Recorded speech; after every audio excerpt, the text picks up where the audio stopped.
శ్రీ ఓలా ప్రగట్ సత్యనారాయణమూర్తి గారి ప్రాసంగిక వ్యాస సంకలనం వ్యాసోత్తరం 4వ భాగం 24/6/25 తెలుగు కవిత్వంలో ఫ్యాషన్ శ్రీ నోరి నరసింహశాస్త్రి గారి తొలి చారిత్రక నవల రచయిత నోరి నరసింహశాస్త్రి గారు. ఫ్యాషన్ అనేది కవిత్వంలో కూడా ఉందా అని కొందరు సందేహపడచ్చు. మానవుడికి సంబంధించిన ప్రతి దానిలో ఫ్యాషన్ ఉంది. పూర్వాంధ్ర కవులలో ఫ్యాషన్ అన్నప్పుడు ఏ శ్రీనాథుడితోనూ స్థుతమతి అయిన ఆంధ్ర కవి దుర్జటి పల్కులకేల కల్గిని అతులిత మధురీ మహిమ అని మహాసభలో కూడా ప్రస్తావన వచ్చేటంత ప్రసిద్ధంగా విలాస పురుషుడైన దుర్జటితోను అనేక కథలు చెప్పుకునే పినవీర భద్రుడితోను ప్రారంభిస్తానని మీరు ఊహించవచ్చు. వాళ్ళు కూడా ఫ్యాషన్లు కరపరచినవారు. కానీ తెలుగు కవులలో కల్లా మొదట ఫ్యాషన్ తెచ్చిన నవనాగరికుడు నన్నయ్య భట్టు. ఆయన మీద ఈయన చారిత్రక నవల రాశారు. ఏమిటి? అవిరళ జపహోమ తత్పరుడు, సంహితాభ్యాసుడు, నానా పురాణ విజ్ఞాన నిరతుడు అయిన ఈ నన్నయ్య భట్ శుద్ధ ఛాందసుడు కాదా? బ్రాహ్మణాతిశయం సంగతి, వర్ణాశ్రమ ధర్మరక్షణ సంగతి అనుమానం ఏమీ లేకుండా సర్వసామాన్య విషయంగా ఎక్కడ పడితే అక్కడ వర్ణిస్తూ వచ్చాడు. రాజరాజ నరేంద్రుని వర్ణిస్తూ 6వ పద్యంలోని సమస్త వర్ణాశ్రమ ధర్మరక్షణ మహామహిమను ఒప్పుతూ అని, తర్వాత పద్యంలోని విప్ర కులమునెల్ల బ్రోచుతూ అని, అగ్రజన్ములకు అనుగ్రహము చాతుర మహాగ్రహారంబులిచ్చును అని అన్న. ఆయనకు ఇష్టమైన 4-5 వస్తువులలో భూదేవ కులాభితర్పణ మహీయ ప్రీతి వల్, భారత శ్రవణాభిరతి వల్, అమల సువర్ణ శృంగఖ్వరమై కపిలంబులకు గోశతంబు, ఉత్తమ బహువేద విప్రులకు దానము చేసిన తత్ఫలంబు తజ్జమ సమకూరు అని. ఊరికే సభాపర్వంలో కొటలు తెరవగానే ఈ వాక్యం కవి దిగ్విజయోపార్జితంబులైన ధనంబుల బ్రాహ్మణ సంతర్పణంబు ధర్మ మార్గంబుల చాతుర్వర్ణ రక్షణంబును చేసి సామ్రాజ్యంబునం ప్రకాశింపు అని ధర్మరాజుతో నారదుడు అన్నట్లు ఉన్నది. ఇంతగా బ్రాహ్మణాతిశయం తిక్కన కూడా చెప్ప. ఇక నన్నయ్య భట్టు చెప్పినదా పురాణం? అటువంటి అచ్చ సనాతనుడైన నన్నయ్య భట్టే తెలుగు కవిత్వంలో మొదట ఫ్యాషన్ తెచ్చాడా అనే సందేహం ఎవరికైనా కలగడం ఆశ్చర్యమేం కాదు. అయితే ఈ నన్నయ్య భట్టే రాజ్యసభలోని సభికులంటే తగాదా వస్తుంది వర్ణిస్తూ, సభికులు అంటే కొంచెం నీచమైన వాళ్ళు అన్నారు, సభ్యులు అన్నారు. మా సభలో మృదు మధుర రసభావ భాసుర నవార్ధవచన రచన విశారదులై మహాకవులు ఉన్నారని మహాకవుల రచనలు వర్ణిస్తూ భావభాసురమైనని నవార్ధవచనాలని చెప్పి ఆయన ఇప్పుడే గనక ఉంటే తప్ప భావ కవిత్వం నవ్య కవిత్వం ఆచరించేవాడనుకోవటంలో అనుమానం పడక్క. ఒక్క సమాసంలోనే 2 ఉదహరించేసి. ఇంతకు ఆయన భావ కవిత్వంలో అభిమానం చూపిన అటువంటిది వ్రాయలేదు. కాబట్టి ఆయన తెచ్చిన ఫ్యాషన్ ఏమిటి? ఈ ప్రశ్నకు జవాబు చెప్పే ముందు మీరు అసలు తెలుగు భాషలో భారతం వంటి గ్రంథం పని పట్టుకుని చెప్పడమని అప్పటి పూర్వాచార పరాయణుల ఎంత హాస్యాస్పదంగా ఉండేదో కాస్త ఊహించుకో. ఇప్పటికి ఇంచుమించు 1000 నుంచి విద్వాంసులు కవిత్వం చెప్పి పండిత పామరులను మెప్పించారుగా. కానీ ఇప్పటికి కూడా కేవల సంస్కృత పండితులకు తెలుగు కవిత్వం అంటే ఎంత నిరసన భావం ఉంటుందో తెలుసా? అటువంటి వారిలో తెలుగు వారితో తెలుగు కవిత్వం సంగతి ప్రస్తావిస్తే వాళ్ళు ఏమంటారు తెలుసా? మాకు తెలుగులో అంత ప్రవేశం లేదండి అని. ఇంగ్లీషు చదువుకున్న కొందరు నేను తెలుగులో వ్రాయలేమని అంటున్నట్టు. ఆ సంస్కృత పండితుల దృష్టిలో తెలుగు కవిత్వయోగ్యమైన భాష. చివరకది తెలుగు కూడా కాదు, తెలుగులు నిత్య బహువచ, మినుములు పెసల్లాగానే అది కూడా. కాళిదాసులు కూడా ఆదరించక తప్పకపోయిన ప్రకృతాన్ని పూర్వం పండితు అపభ్రంశం అన్నారు, గ్రామ్యం అన్నట్లుగా. ఒక ప్రాకృతాన్ని పైశాచి అన్న. ఇక తెలుగులో ఈ అపభ్రంశం కొంత, పైశాచిక వికృతి కొంత, సంస్కారహీనమైన అంటే సంస్కృతం కాని అచ్చ తెలుగు కొంత ఈ భాషలో కలిసి ఈ పనికి మాలిన తెలుగులో మహాభారతం వంటి ఉద్గ్రంథం రసవంతంగా రాయటానికి ఉపక్రమించాడంటే నన్నయది ఎంత సాహసం. అప్పటి కాలంలోని సనాతన నన్నయ్య భట్టును భ్రష్ట బ్రాహ్మణునిగాను, చదువురాని నవనాగరికపు కవిగాను భావించి ఉండొచ్చు.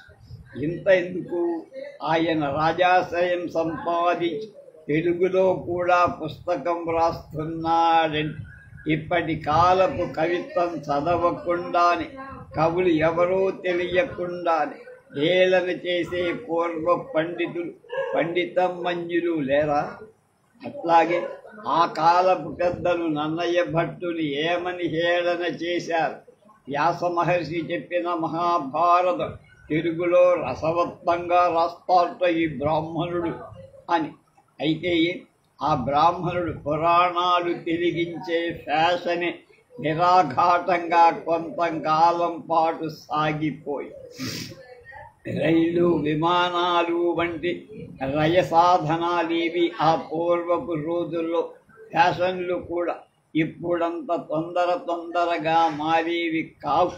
అట్లా ఉండగా శ్రీనాథుడు పురాణాలతో పాటు నైషధీయ చరితం కూడా తెలుగు చేసి దానితో కవుల దృష్టి సంస్కృత కావ్యాల మీదికి మడి. అలాగే శిశుపాలవధ, కిరాతార్జునీయ, మేఘదూతం, కుమారసం మొదలైనవన్నీ అప్పటి కాలపు కవులు తర్జుమా చేసి ఉంటారు.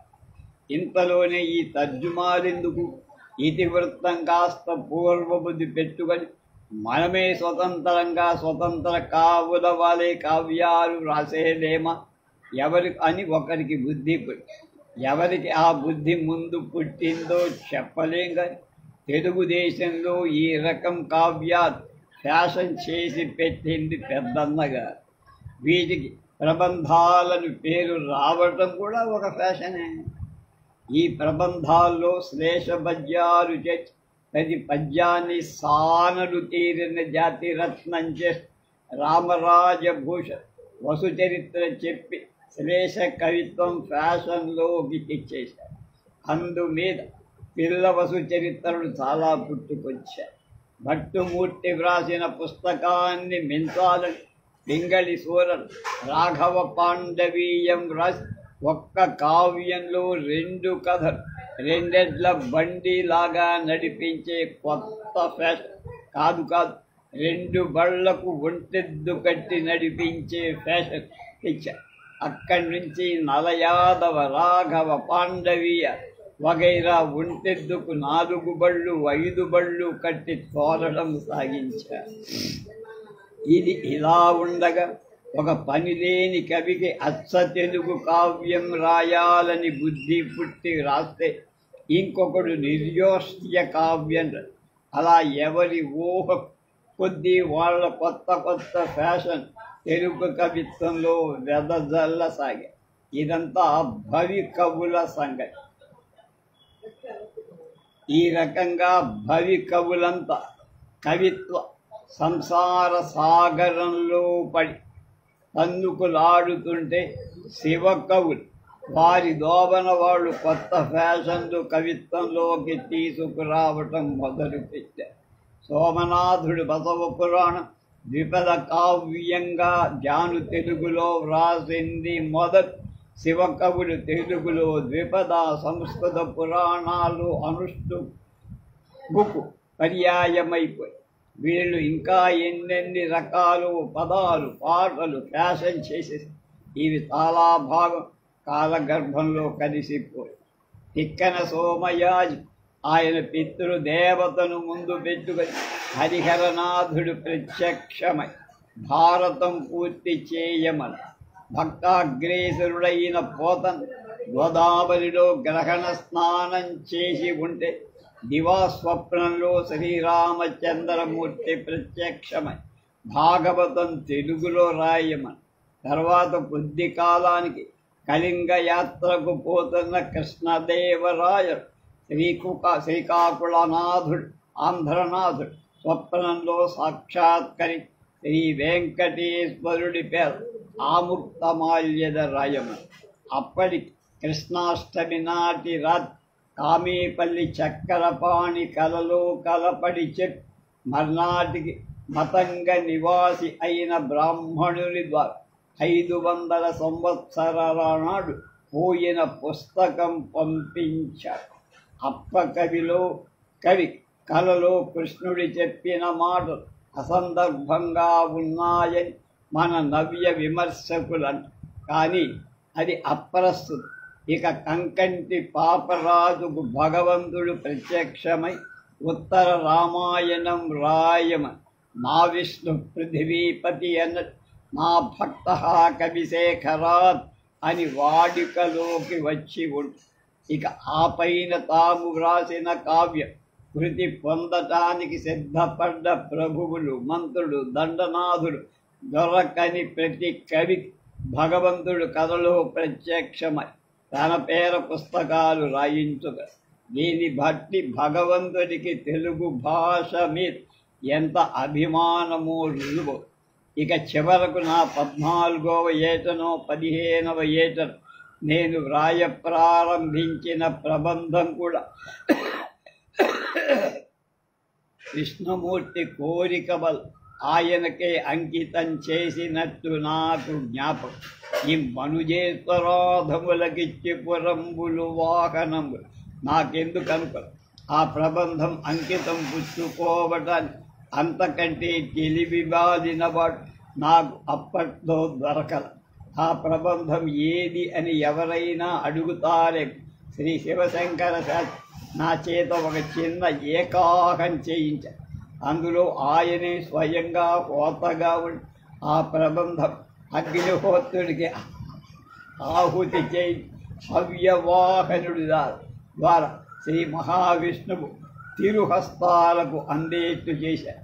ఆ ప్రబంధం పేరు ఇతివృత్తం కూడా మర్చిపోయారు. ఆధునికులలో కొక్కొండ వెంకటరత్నం పంతులు, వేదం వెంకటరామరాయ శాస్త్రి, వాసుదాసు, వసురాయ కవి, తిరుపతి శాస్త్రి ప్రభుత్వం ఎన్నో ఫ్యాషన్లు తెచ్చి అయితే వారిలో తిరుపతి వెంకటేశ్వర్ పూర్వాంధ్ర కవి శిఖామణులు చివరి వారని, నవ్యాంధ్ర కవులలో మొదటి వారని నా అభిప్రాయం. వారు అవధానాలు ఫ్యాషన్ చేసిన సంగతి జగద్విదితం. ఇంకా జంట కవిత్వం ఒకటి వారు తెచ్చిన ఫ్యాషన్. రామకృష్ణ కవులు, వెంకట పార్వతీశ కవులు, కొప్పరపు కవులు, శంకర దీక్షితు, చింతా భీమశంకరం, చింతా దీక్షితు, సత్యాంజనేయ, విశ్వనాథ సత్యనారాయణ, కొడాలి ఆంజనేయ, శేషాద్రి రమణ కవులు, పింగళి లక్ష్మీకాంతం, కాటూరి వెంకటేశ్వరరావు, ఇంకా ఎంతోమంది లెక్కలే. వెంకట శాస్త్రి గారు తెలుగు పద్యాలు చక్కగా చదివే కొత్త పద్ధతి కూడా ఒకటి ఫ్యాషన్లోకి తెచ్చి ఇది ఇప్పటికీ తెలుగుదేశమంతా వ్యాపించి ఉంది. ఈ సందర్భంలో కొప్పరపు సోదర కవులు తెచ్చిన ఫ్యాషన్ చెప్పడం మర్చిపోకూడదు. వారు ఆసుధార చెబుతూ దేశంలో సంచారం చేసిన మొదటి రోజులలో వారెంత పండితాదరం గడించారు. చిన్నవాళ్లకు చాలామందికి తెలియకపో వారు మొదటిసారి గుంటూరు వచ్చినప్పుడు నాకు 10-11 ఏళ్ళు ఉంటాయి. నేను సభకు వెళ్ళాల. అయితే సంస్కృతాంధ్ర పండితులైన మా నాన్నగారు ఆ సభకు వెళ్ళి వచ్చి ఇంట్లో వారిని మెచ్చుకుంటూ అన్న మాటలు నాకు ఇప్పటికీ చెవుల్లో రింగుమంటూనే ఉన్నాయి. చాలాసేపు పరిపరి విధాల మెచ్చుకొని చివరి సాక్షాత్ రామకృష్ణులే అవతరించి వచ్చారన్న వారు ఫ్యాషన్లోకి తెచ్చిన ఆసు కవిత్వంలో పూర్వాంధ్ర కవిత్వం అంతరించి ఇక నవ్యాంధ్ర కవిత్వంలో ఫ్యాషన్. నవ్యాంధ్ర కవిత్వం రాయప్రోలు సుబ్బారావు 1913 సంవత్సరం దృఢ కంకణం ప్రకటించటంతో ప్రారంభం. అస్మదాదుల మతం దాని ప్రకాశకులు తమ పీఠికలు ఇట్లన్నారు. మన భాషలోని కావ్య ప్రపంచాన్ని శాసించిన లాక్షణికులు కవిత్వానికి పాత్రాలైన విషయాలు సైతం అనుల్లంఘ్యం అని ప్రహరీ నిర్మించి విడిచినందు పాశ్చాత్య ఆదర్శాల ప్రోద్బలం దొరకనంత వరకు మన కవులు పాడిన పాటలే పాడాల్సిన వాళ్ళయ్యారు. కాల ప్రభావంలో అలాంటివి భూగర్భం నుండి వెదికి తీయబడి గతకాలపు చరిత్ర సరణిని తెలుపు ఉపయుక్తంబులగుటకై వస్తు ప్రదర్శనాగారాల నిలబడు విగ్రహాదుల గతి చెందు స్థితి నుండుట ఒక కొన్ని కారణంబులచే విషాదకరంబే. లాక్షణికులు మాత్రం సర్వాధికార ధూర్ముహులు కారు. సాధారణంగా భాషా సంప్రదాయాల లక్ష్యాన్ని ఉంచుకొని కవులు తమ రచనలు సర్వస్వతంత్రులై మెలగి నవీన మార్గ రచనలో ముఖ్యమైనది లిరిక్ అనే ఆంగ్లేయ రచనకు సరివచ్చు భావగీత. కవి తన సురుచిరమైన ఒక భావాన్ని తీసుకొని అందు తన హృదయాన్ని ఇమిచ్చి రచిస్తుంది. ఇది కథా వర్ణన ఉపాంగాలు. దాంట్లో తెరవైపులకు చింతలం అల్లుట అవసరమవుట ఈ విధ రచనలకు కవి హృదయం ఒక్క విషయంపై కేంద్రీకరించబడి మిక్కిలి ఆహ్లాదకరము. దైవ నియతం ప్రసక్తమైన నిర్గత ప్రళయం విశుద్ధ ప్రేమముగా ప్రతించు ప్రకృతి రహస్యమే ఇందు వర్ణింపబడి. ఈ మాటలు ఇంత విరివిగా ఉదహరించడానికి కారణం తృణకంకణం, కష్టకమల, స్నేహలతాదేవి, తెలుగు తోట, స్వప్న కుమారు 1913-14 సంవత్సరాల్లో ప్రకటించారు రాయప్రోలు. ఇందులో తృణకంకణం అభినవ కవితా మండలి ప్రకటించినట్లు లేకపోయినా కష్టకమల సూచికలో ఆ మండలి వారు తృణకంకణం కూడా తమదే అని ద్వితీయ పత్రులలో సూచించి అంతకు మునుపటి లలితను ఉదహరించలేదు. నాకప్పుడు 12-13 ఏళ్ళు కాబట్టి నేనప్పుడు ప్రబంధ యుగంలో ఉన్నందువల్ల ఆ ప్రచురణల దృష్టికి రానేలేదు. అయితే శ్రీ శివశంకర శాస్త్రితో స్నేహమయ్యాక 1917 వాటి కోసం ప్రత్యేకం బెదవాడి రామ్మోహన్ల గ్రంథాలయంలో చదివి నాకు ఆ పుస్తకాలు దొరకడం పేదలకు పెన్నిధి దొరికిన అంతటి తెలుగు కవి తెలుగుదేశంలో పుట్టాడా అనిపించింది. ముఖ్యంగా అందులో తెలుగుతో ఎన్నిసార్లు చదివానో చెప్పను. ఆధునిక కవులలో రాయప్రోలు వారి గ్రంథాలను ముగ్ధులు కానివాడు ఎవరూ లేరు అనటం అతిశయోక్తేం కాదు. అంతకు మునిపే నవ్య కవిత్వం ఉన్న అది ప్రచారంలోకి తెచ్చి ఫ్యాషన్లోకి తెచ్చి మొదట రాజప్రోలు వారి తృణకంకణ పీఠిక ప్రకాశకులు వ్రాసినట్లున్న సుబ్బారావు గారిని వారి మిత్రులతో ఎవరో ఒకరు వారి ఊహలకు అనుగుణంగా వ్రాసారని నా నమ్మకం. కాబట్టి దాని బాధ్యత వాళ్ళది. అందులో నుంచి పైని ఉదహరించిన నా వాక్యాల వల్ల నవ్య కవుల లక్షణాలు స్పష్టమవు. అందులో మొదటి లాక్షణికుల మీద దండయాత్ర, పాశ్చాత్య కవిత్వ పద్ధతుల మీద ఆదరం, పూర్వ కవిత్వం మీద నిరసన లేకపోయినా నిరసన లాంటి స్థూల దృష్టికి కనపడే మాటలు వాడటం, ఆధునికల మీద అభిమానం, కవుల నిరంకుశత్వాన్ని ఉద్ఘాటి. అంతేకాదు నవ్య కవిత్వ మిత్రుడు కొందరు, శత్రువులందరూ నేటి కవిత్వాన్ని భావ కవిత్వం అంటున్నారు. ఆ మాట వాడకపోయినా ఆ పీఠికలో లిరిక్ అనే పదాన్ని భావగీతి అని అనువదించి భావ కవిత్వం అనే పదానికి మార్గదర్శకులయ్యారు. మళ్ళీ కష్టకమల సూచికలు మేమీ నవ్య కవితా ప్రచారానికి ముందడుగు మోపినప్పటి నుండి వలయు ప్రోత్సాహ గౌరవాలు అభినందనకెంతయో సంతసిస్తున్నాను అని ప్రకాశకులు వ్రాశారు. కాబట్టి వారి నవ్య కవిత అనే నామం వాడారు. అందులోనే భావ పరిచయం అనే శబ్దం వాడి భావం మీద ప్రత్యేక అభిమానం చూపించారు. తెలుగు తోటలో పాడుమమ్మ గీతాసఖీ భావపదం అనే పాదం 3 సార్లు 9 సార్లు ఉచ్చరించి గీతా సఖ్యం చేశారు. నవ్య కవులు ప్రణయం, ప్రకృతి, వాటి రహస్యాలు చాలా ఇష్టమైనవని మీకు పైన ఉదహరించిన వాటిలో చివరి మాట మళ్ళీ ఎత్తి దైవ నియతం వసక్తం దైవ నియతి ప్రసక్తమైన నిర్గత ప్రణయం ఇందు వర్ణింపబడి నేటి కవిత్వం అర్థం కాదు, అందుకే అది అభావ కవిత్వం అని ప్రతిపక్షులను. ఇందులో కూడా కొంత సత్యం లేకాయం కూడా. పై వాక్యానికి ఎవరైనా అర్థం చెప్పండి. తృణకంకణం చదివిన తర్వాత ఆ కథను బట్టి ఆ వాక్యం అర్థం ఊహించవలసిందే కాదు, ఊరికే ఆ వాక్యం అర్థం కాదు. నవ్య కవుల్లో ఇంకో ఫ్యాషన్ ద్వివచనంలో కానీ బహువచనంలో కానీ సభ్యులు లేకుండానే కవితా మండలి స్థాపించడం కూడా వారే ప్రథమం. అంటే ఒకళ్ళు ఇద్దరు అంటారు. నవ్య కవులకు ప్రత్యేకమైన కవితా సామగ్రి ఉందని అందరికీ తెలుసు. ఈ మధ్య అతి నవ్య కవులు అల్ట్రా మోడ్రన్ తెలుస్తున్న సామగ్రి మాత్రం ఆయనకు తెలియదు. కానీ మిగతా నవ్య కవుల కవితా సామగ్రి అంతా రాయప్రభువులు వారే మొదట ఫ్యాషన్లోకి తెచ్చారు. ఈ కవితా సామగ్రిలో మొదటిది భావాలు, తర్వాతది ప్రణయం, మూడవది ప్రకృతి, దాని వెంబడి ఇంకా ఎన్నో.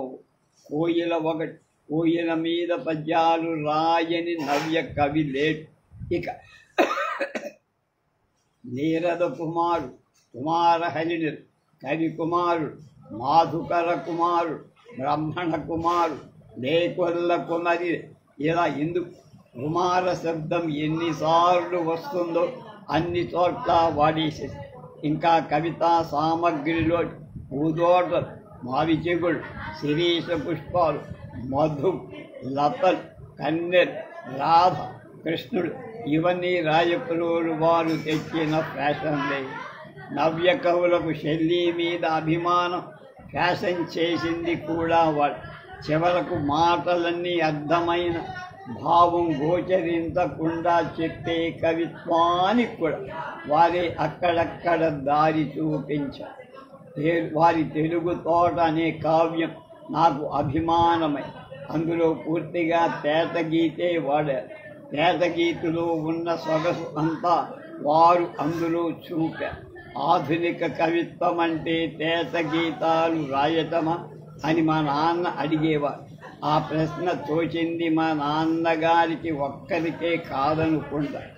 నవల అంటే ముందు బాటసారిని వర్ణించడమని అయిపోయినట్టు నవ్య కవిత్వం అంటే కొంతకాలం తేటగీతి వ్రాయటమే అనేటువంటి ఒక ఫ్యాషన్ అయిపోయి తేటగీతి అనేటప్పటికి వెంకట పార్వతీశ కవులు వెంటనే జ్ఞాప్తికి వస్తారు. వారి గీతాలు కూడా చాలా మధురంగా ఉంటాయి.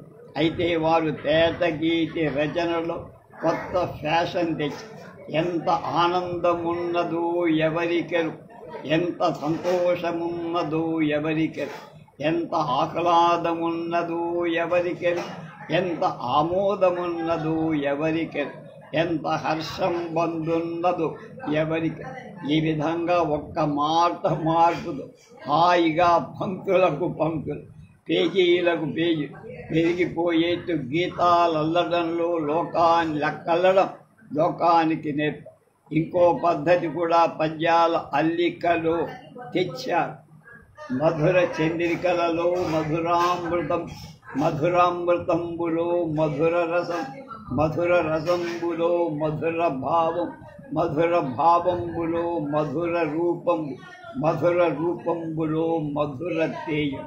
ఈ విధంగా అన్యోన్యాశ్రయమై ముక్తపద గ్రస్తాలను ఫ్యాషన్ చేశారు. వారు తమ ఏకాంత సేవలు అవ్యక్త మాధుర్యం లోకంలో వెదజెద్ద అర్థం మాత్రం నిలవదీసి అడగకూడదు. అందులో ఇంతలో 1920లో సాహితీ పత్రిక వచ్చి సాహితీ సమితిలో సభ్యులు ఒక్క శివశంకర శాస్త్రి మాత్రమే కాదు, సమితి కవుల వల్లని నవ్య కవిత్వానికి ఒక స్థైర్యం జమపమకు అనడం అతిశయోక్తిగా. సమితి సభ్యుల్లో ఒకడిని నేను కాబట్టి సాహితీ సమితిని గూర్చి ఎక్కువ చెబితే రసవంతంగా ఉండదేమో అని టూకీగా పోలిస్తా. పూర్వాచార పరాయణులైన మా కొమాండూరి కృష్ణమాచార్యులు గారు పాలింఖానా కవిత్వం వాడుకలోకి తెచ్చి ఆయన వలనే ఆయన పద్యాలు కూడా మాంసలంగా ఉంటాయి. ఆయన ఆధునిక కవులందరిలా సన్న గాలికి ఎగిరిపోయేట్లు ఉండదు. నాబూటివాడు నలుగురు ఆయన చాటున దాక్కొని ఎంత ప్రభంజన ధాటి అయినా తను తట్టుకోగలి తలదాచుకో. విరహోత్కంఠితలో జఠరాదిత్య మరీచికోజ్వలములై శైలాగ్రముల్ రంజిలన్ సరసీలోదర బద్ధ సర్పదల ఝంకార గీతామృత స్మరణన్ దుర్భర కర్ణ పాప మొదవెన్ ఫుల్లాబ్జపత్రేక్షణుండు అరుదేరన్ తడవాయి మన్మత ధనుర్జాఘోషమిత్లోచ్యద విలసత్ కామల నీలమేఘరుచితో పీతాంబరాచ్ఛాదితోజ్వల దివ్యాంగముతో విశాల దృఢ పక్షఫీత భాగంబుతో బలభిద్వారణ తుండదండ నిభమౌ బాహుద్వయ స్ఫూర్తితో లలనా మన్మధుడే గుదించునని ఏలా వ్యర్థ సంభావన. ఇటువంటి పద్యాలు ఆధునిక కవులు వ్రాసారంటే ఎవరు త్వరగా నమ్మరు. ఆయన కుసుమాంజలి హర్షచరిత్ర అంతా అలాగే ఉంది. ఆయన నాయికలో గాఢ నితంబ భారు కుచ కుంభ విజృంభణ కుంభావ క్రియాదక్షులు. అయితే ఆరోగ్యహీనులు ఎక్కువ మంది ప్రబలుతున్న ఈ రోజులు ఆయన తెచ్చిన ఫ్యాషన్లు నిలబడాలి. ఇంతలో దేవుని పిల్లలు కృష్ణశాస్త్రి గారు మాలోచని కవిత్వంలో 7 ఫ్యాషన్లు తెచ్చారు. ఆయన సరిగ్గా కృష్ణమాచార్యుల వారి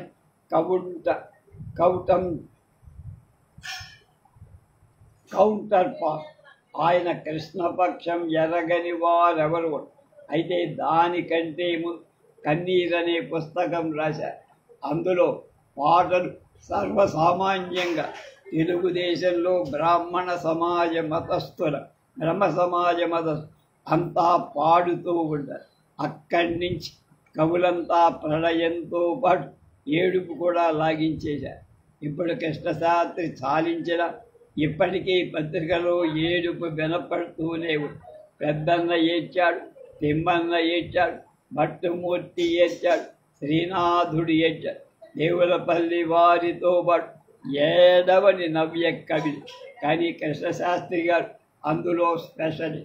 మీరు మనసారగా ఏడ్వనీరు నన్ను విడువుడు, వెక్కి వెక్కి రోదింతును ఏచ్చివైదు ఎరుంగెత్తి ఏచ్చివైదు అన్న విశ్వనాథ సత్యనారాయణ గారు తెచ్చిన 1-2 ఫ్యాషన్లు పద్యాలలో ఆముక్త మాల్యదుల ఎక్కడివో మారుమూల పదాలు ఆడటమే కాక పద్యాల నడక కొత్త పోకడ విశ్వనాథ పెట్టింది సంస్కృతంలో కంటే తెలుగు భాషలో ఉన్న ప్రత్యేకత ఇది అని ఆయన ఆ సిద్ధాంతం సరి అయిందనటాన్ని ఆయన్ని అనేక నవ్య కవులు అనుకరించటమే సాక్ష్యం.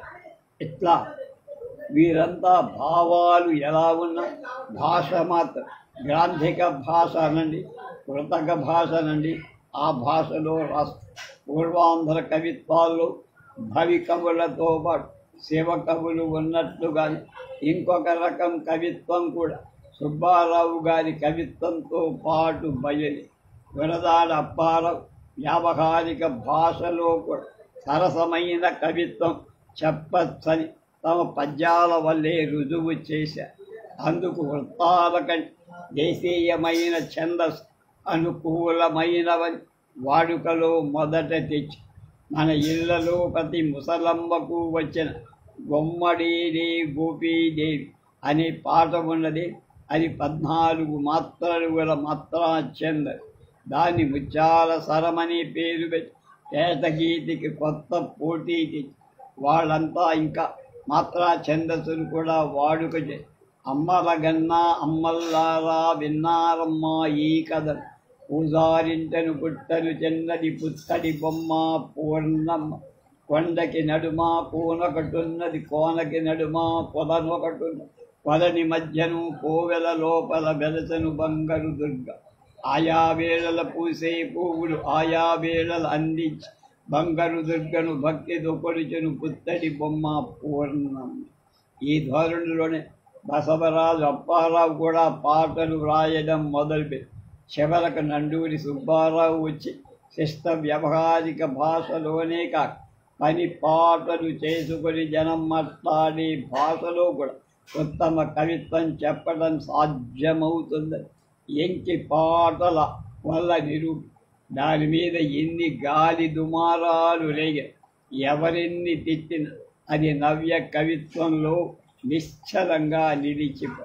ఈ కొత్త ఫ్యాషన్లో ఎంతోమంది కవికి అని సీతి అని కనికి అని సీతి అని ఇంకా ఏమేమో పేర్లతో ముగ్ధ నాయకులు సంబోధిస్తూ పాటలు అల్లడం సాగి ఇప్పటి వరకు అప్పటి వరకు శివ కవిత్వం భవి కవిత్వం ఏకమైపు ఈ నవ్య సాహిత్య పరిషత్ వచ్చింది. ఆ ఐక్యం శ్రీ కవికొండలరావు గారి శివరాత్రి ప్రభలోని పునుకుల గలగలలు అజకపాలం డుగుడు అస్సరభలతో కలిపి వినిపించి అన్ని ఫ్యాషన్లోకి సరికొత్త ఫ్యాషన్ శ్రీశ్రీ టీచర్ రాయప్రోలు గారు కష్టపడి చదివి ప్రబంధాల్లోంచి ఏరి తెచ్చిన కవితా సామగ్రి అంత దూరంగా ఒక్కసారి గిరాటి కొత్త సామగ్రి అంత అల్ట్రా మోడర్న్ కవిత్వంలో కొట్టుకు తెస్తున్నారు. అతని మహాప్రస్థానంలో కుళ్ళిన ఎముకలు ఉష్ణ రక్త కాసారం చూపించారు. శ్రీశ్రీ తెచ్చిన కవితా సామగ్రి ఆయన కావ్యాల్లోంచి వెతికి చెప్పాల్సిన అవసరం లేకుండా నవ కవనాన్ని ఏ సామగ్రి కావాలో ఒక చోట కూర్చి చెప్పేశారు. నవ కవిత అనేక సింధూరం రక్తచందనం బంధూకం సంధ్యారాగం పులి చంపిన నేడి నెత్తుడు ఎగరేసిన ఎర్రని జెండ రుద్రాలిక నయన జ్వాలి కలకత్తా కాళిక నాలు కావాలోయిన ఒక కవనాన్ని నాటెక్కిన గంధక భూము పోటెత్తిన సప్త సముద్రాలు రగులు కొనే రాక్షసి బుగులు కొనే బుక్కాగుండు వికసించిన విద్యుచ్ఛేజం చెలరేగిన జనసమ్మర్ కావాలోయి నవకవల రాబందుల రెక్కలతో పొగగొట్ట బుభుంకారధ్వని అరణ్యమున హరీంద్ర గర్జ పయోధర ప్రచండ ఘోషం ఖడ్గ మృగోదగ్ర విరామం జంఝానిల సజ్జద్వారం కావాలోయి నవకవన. గణపతి శాస్త్రి నవ్వుతూ ఇది శ్మశాన కవిత్వం అన్నాడు పిలక. శ్రీశ్రీని మించుతూ శ్రీరంగ నారాయణ బాబు రుధిర జ్యోతి అనే కావ్యమాల వ్రాస్తున్నట్టున్నాడు. వారి దేశమాతలు ఎండాకాలం పగళ్ళ నెగళ్ళు మండే రోడ్ కాలం కాలిన గుడ్డ పేలికై ధూళిరే వీధి కాలువను బురద నీటిలో విస్తరమించిన శ్వనాథుడు. సంక్రాంతి పండుగ నాడనే కావ్యంలో కాలిన ప్రేయసి దేహం చమురు కంపు ఈ లోకం. కపాలమోక్షం అనే కావ్యంలో భూత విశాచాల్ బొబ్బరిల్లిన త్వరకల గోరీలందు క్రైస్తవుల సమాధులలో హిందూ శ్మశాన వాడుల కపాలములు విక్క విక్క నవి ఉడికలు పొలకరించినవి కంకాళములు గల్లున మృగు కపాలమోక్షం కపాలము. ఇంతలో దేశిరాజు కృష్ణధర్మ దయ్యాల పెళ్లి చేస్తూ అర్ధరాత్రి అడవి మార్గం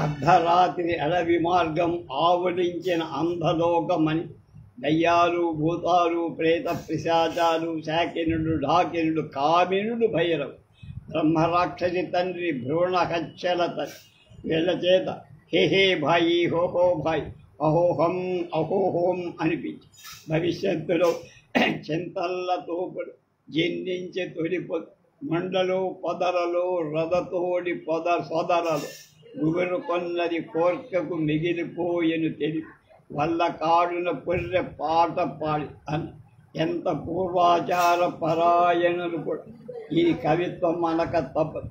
ఈ బీభత్సమంతా ఏమి అయితే అలంకారికులంతా రసాలు 8 9 10 అందులో బీభత్స రసం కూడా ఒకటి ఉంది కదా, ఒకటి అని అంగీకరించారుగా. ఇంతమందిని చెప్పి రుక్మిణీ నాథశాస్త్రి తెస్తున్న ఫ్యాషన్ చెప్పకపోతే అతడి కోపం వస్తుంది, మనకి లోపం. అతను ఈ బీభత్స కవిత్వం కొంత రచ, దాంతోపాటు అతను ఆధునిక కవుల ప్యారడీ రచ, అనగా అచ్చ తెలుగులో చెప్పాల్సి వస్తే కోతి కొక్కిరాయ కవిత్వం. ఇతరుల కవిత్వాన్ని వెక్కిరిస్తూ అనుసరణ పద్యాలు వ్రాసేది. వాళ్ళెవరైనా 10 మంది 10 అంటే 40 పెట్టి అందులో అతను బాకీ ఏమాత్రం ఉంచుకోడు. దేవులపల్లి కృష్ణశాస్త్రి గారు ఈ మధ్య సామ్యవాదులు టోపీ వేయడానికి కొత్త ఫ్యాషన్ తెస్తారు. అది ఆకలి.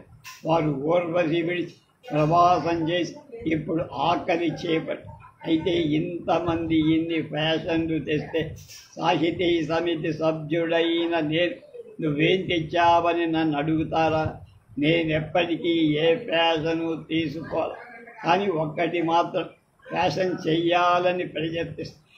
నేను వేదాలంటే శాస్త్రాలంటే ఒప్పుకోలేదు కాబట్టి నాకు వాటి మీద ప్రమాణ బుద్ధి ఎక్కువ. శాస్త్రాలంటే చెప్పుకోలేదు కాబట్టి నాకు వాటి మీద ప్రమాణ బుద్ధి. ఈ ప్రమాణ బుద్ధి అంటే సనాతనత్వం. ఫ్యాషన్ చెయ్యాలని ప్రయత్నిస్తాను. ఎదురుగా ఉన్నది ఈ నవనాగరపు ఫ్యాషన్లన్నీ పోగా కొన్నాళ్లకు ఈ ప్రమాణ బుద్ధి మాత్రం ఫ్యాషన్ కాకూడదా అని నా నవనాగరికులకు మొదట వెలమవారి మీసాలు, తర్వాత తిరుపతి వెంకటేశ్వరుల కత్తెర మీసాలుగా మారి వాటిని కత్తిరించి కోసి చివరకు ఇప్పుడు మొత్తం మీద శుద్ధ శ్రోత్రియమైన క్లీన్ షేవ్ ఫ్యాషన్లోకి రాలేదు. అలాగే ప్రమాణ బుద్ధి మాత్రం ఏ కాలానికో ఫ్యాషన్ కాకపోతుందా? కవిత్వం అంటే కొత్త ఫ్యాషన్ తీసుకురావటమేనా? ఎన్ని ఫ్యాషన్లు మారిన నిశ్చలంగా ఉండే ధర్మం ఏదైనా ఒకటి కవిత్వానికి ఉందా? అటువంటి ధర్మం ఉందంటే ఎవరి కవిత్వంలో ఎంత ఉంది? పాశ్చాత్య దేశాలలో ఏదో ఒక కొత్త ఫ్యాషన్ తెస్తే కానీ పుస్తకం అమ్మకం కాకపోతే కవికి జీవనోపాధి లేదు. కాబట్టి ప్రతి కవి ఏదో ఒకటి కొత్తది సమకూర్చ రసవంతంగా చెప్పాడా లేదా అని కాదు వాడు వేసే ప్రశ్న, ఏం కొత్తది అమర్చ అని ప్రశ్నిస్తారు. అందువల్ల నవనాగరిక పాదాలతో నడవటం సారి పాదరక్షలతో నడుస్తూ ఉంటే అది నవనాగరికుడు తల కింద కాళ్ళు పైన శీర్షాసనంతో నడుస్తున్న పాశ్చాత్యులు పుస్తకాల అమ్మకం కోసం ఏదో విధంగా కొత్త కోసం దేవులాడుకో. అయితే మన అదృష్టం చేత మనకా కర్మ లేదు. మనం రాసే పుస్తకాలు విరివిగా కొనేవాళ్ళు మన దేశంలో లేవు. కొత్తగా వ్రాసిన పాతగా వ్రాసిన మెచ్చినా మెచ్చకపోయి మన కవులు వ్రాసే పుస్తకాలు ఖర్చు కావు. వేరే జీవనోపాధి లేకపోతే పడుకోవాల్సి. ఇంతమంది నవ్య కవులు తమ పుస్తకాలు అచ్చు వేశారు కదా. ఒక్కరైనా అచ్చు ఖరీదు పుస్తకాలు అమ్మకం వల్ల వసూలు చేసిన దాఖలా ఉందా? ఎట్లా వ్రాసిన కొనని దానికి ఈ అవస్థలెందుకు? అవసరం లేకపోయినా నూతనత్వం కోసం దేవులాట ఎందుకు? కవిత్వంలో జీవం అనండి, రసమనండి, అది ఉంటే చాలదా? ప్రతిభ పత్రికలో ఈ వ్యాసం పడి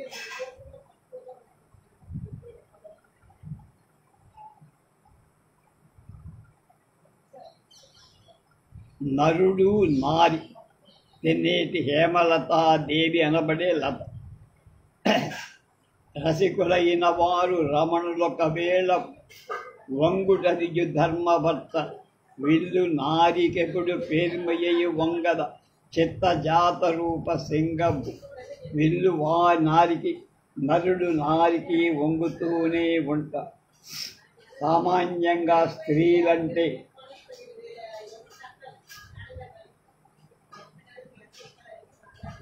పురుషుడంటే స్త్రీకి ఆపలేని వాత్సల్యంతో పాటు అవధుల్లేని అనుమానం కూడా బాబోయ్ స్త్రీ అని పురుషుడు మగవారిలా నమ్మరాదేచరి అని ఆగది అనుమానం పడుతూనే ఒకళ్ళనొకళ్ళు ప్రేమిస్తూ. అసలు మానవుని ఆంతర్యం లాంటి విచిత్ర పదార్థం మరొకటి కనబడదంటే అతిశయోక్తిగా.